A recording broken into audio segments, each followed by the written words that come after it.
లేదని అటువంటిది ఏమైనా ఇక్కడ కనిపిస్తే వీళ్ళ వెనక ఇంకా క్యూ కట్టే అవకాశం ఉంటుందా? ఎలాగ టీడీపీలో ఛాన్స్ లేదు కాబట్టి ఇండివిజువల్ గా జనసేన బలోపేతం అవుతుందనే నమ్మకం ఉంటే పవన్ కళ్యాణ్ గారు ఇంకా ఆహ్వానిస్తారా? ఖచ్చితంగా పవన్ కళ్యాణ్ వైఎస్ఆర్ కాంగ్రెస్ పార్టీ పవన్ కళ్యాణ్ లక్ష్యం ఒకటే, జగన్ అనేవాడు మళ్ళీ జీవితంలో కాకూడదు, సీఎం కాకూడదు, అధికారంలోకి రాకూడదు. తనని హ్యూమిలియేట్ చేశాడు, తనని అవమానించాడు. ఇప్పుడు చంద్రబాబు అవమానించినందుకు చంద్రబాబు మీద ప్రతీకారం తీర్చుకున్నాడు ఆయన 6 నెలల పాటు గట్టిగా హడావిడి చేసి. దాని ఇంపాక్ట్ చంద్రబాబు గద్దె దిగాడు. ఆ తర్వాత చంద్రబాబు ఆయన గౌరవం ఇవ్వడమే నేర్చుకున్నాడు. ఎప్పుడు చంద్రబాబు లోకేష్ ఇద్దరు కూడా చాలా బాగా చూసుకున్నారు. దాని ఇంపాక్ట్ అధికారంలోకి రావడానికి సహకరించాడు ఆయన. అంటే తన పాత్రతో అధికారంలోకి రావడం వల్ల చంద్రబాబు వీళ్ళు విలువిస్తున్నారు.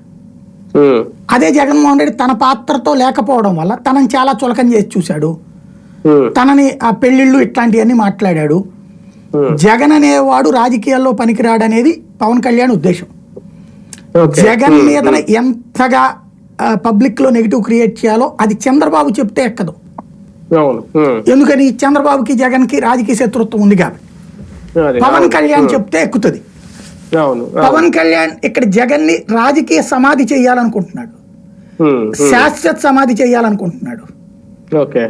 దానికోసం ఆయన ఎంత ఎక్స్ట్రీమ్ గానే వెళ్తాడు. వైఎస్ఆర్ కాంగ్రెస్ పార్టీని ఖాళీ చేయటం, రెండో పక్కన తన పార్టీని బలోపేతం చేసుకోవడం, ఇదంతా ఆయన వ్యూహంలో భాగం.